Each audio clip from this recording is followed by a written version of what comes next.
Hi, అందరికీ నమస్తే. Present సొసైటీలో జరిగే ప్రతి ఈవెంటు మనం ఒక ఆపర్చునిటీని గ్రాప్ చేయడానికి ఛాన్స్ ఇస్తుంది. అలాంటి ఒక ఆప్షన్ గురించే ఈరోజు మనం మాట్లాడుకుందాం.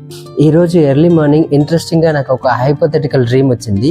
ఆ డ్రీమ్ వచ్చేసి Smriti Mandhana wedding and parasocial behavior nature గురించి. రీసెంట్గా Indian women cricket team achievement గురించి మీకు అందరికీ తెలిసే ఉంటుంది. స్టిల్ మెన్ బ్రాండింగ్తో కంపేర్ చేస్తే ఉమెన్ బ్రాండింగ్ వాల్యూ చాలా తక్కువ కదా. అండ్ మీకు ఐడియా ఉంది కదా, BCCI is the world richest and most profit earning cricket board in the world అని.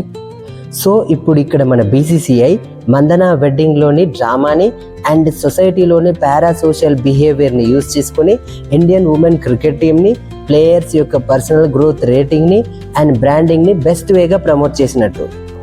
లాస్ట్ ఫ్యూ ఇయర్స్ నుంచి అబ్జర్వ్ చేస్తే హ్యూమన్లోని సైకిక్ థాట్స్ని లిమిట్ లేకుండా సోషల్ మీడియాలో ఎక్స్ప్రెస్ చేస్తూ బ్రెయిన్ని సాటిస్ఫై చేసుకునే నేచర్ బాగా పెరిగింది. ప్రతి మనిషిలో ఒక యానిమల్ ఉంటాడు. ఎవరికీ తెలిసే అవకాశం లేదనుకున్నప్పుడు తనలోని యానిమల్ నేచర్ బయటికి వచ్చి తన పర్సనల్ లైఫ్లోని డిసప్పాయింట్మెంట్స్ని, ఫెయిల్యూర్స్ని ఓవర్కమ్ చేయడానికి పక్కవారి లైఫ్లోని ట్రాజడీని ఎంజాయ్ చేస్తూ సాటిస్ఫై అవుతారు. ఇలాంటి అవకాశాన్ని సోషల్ మీడియా, ఇంటర్నెట్ లిమిట్ లేకుండా ఇస్తుంది.